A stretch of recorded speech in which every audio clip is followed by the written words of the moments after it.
All right, our thanks to Lisette. Of course, stay safe out there. That protest in New Haven being sparked, obviously, amid all the racial injustice that we've been talking about throughout the country, amid the killing of George Floyd just a few weeks ago. We saw protests even here in our state, not just all other states across the country. Waterbury, one of the communities impacted there. At one point, protesters were actually on I-84, shutting down a portion of the highway. So Mayor Neil O'Leary has set up town forums. There's 4 different parts to them.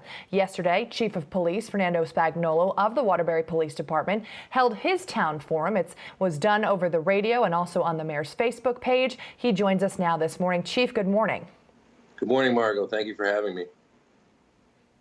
Absolutely. I want to get right to it. You spoke yesterday for 4 hours from noon until 4 p.m. You took calls from community members trying to improve police and community relations. How did yesterday go, and really how did the public respond? I think it went great. I think there was a lot of open and honest conversation. Some of them were more difficult comments that were made from people that aren't pleased with the police. And that's what it's all about. You know, we recognize that there is a time for change in policing right now.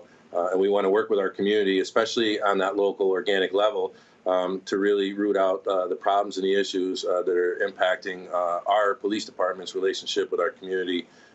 We want to come out of this better and stronger than ever. And now the protest specifically that happened in your community and took over the highway, shutting down, as I mentioned before, a portion of 84. Can you speak to that and what it was like as a member of the police department to witness something like that? I imagine, or perhaps you have, tell me if you have, to see something like that in your career. Is it something you ever thought you would witness? You know, the unique thing about policing is you just never know what's going to happen next. I've had a tremendous amount of different experiences throughout my 28 years as a law enforcement officer in this city here in Waterbury.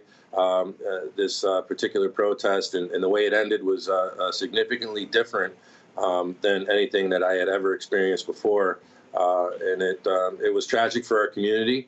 It created a divide with some of the members in our community in the police department. And working to move away from that, get on stable ground, and get to the table and start to work on what we need to do here to come together collectively and reinvent policing, recreate policing the way we knew it. What was the #1 thing that you'd say callers really wanted to talk about or address yesterday? So we had 45 calls that we took through the 4 hours, which isn't bad when you consider some responses and breaks and built into that whole block of time. And we had 7,000 viewers on Facebook Live that provided a tremendous amount of comments, which we deeply appreciate. We spoke about everything from school resource officers that are currently assigned to our schools and what their role is. We spoke about body cameras. We spoke about an initiative called 8 Can't Wait, which are 8 significant recommendations that police should adopt immediately, you know, to make policing our communities, especially our Black and brown communities, safer.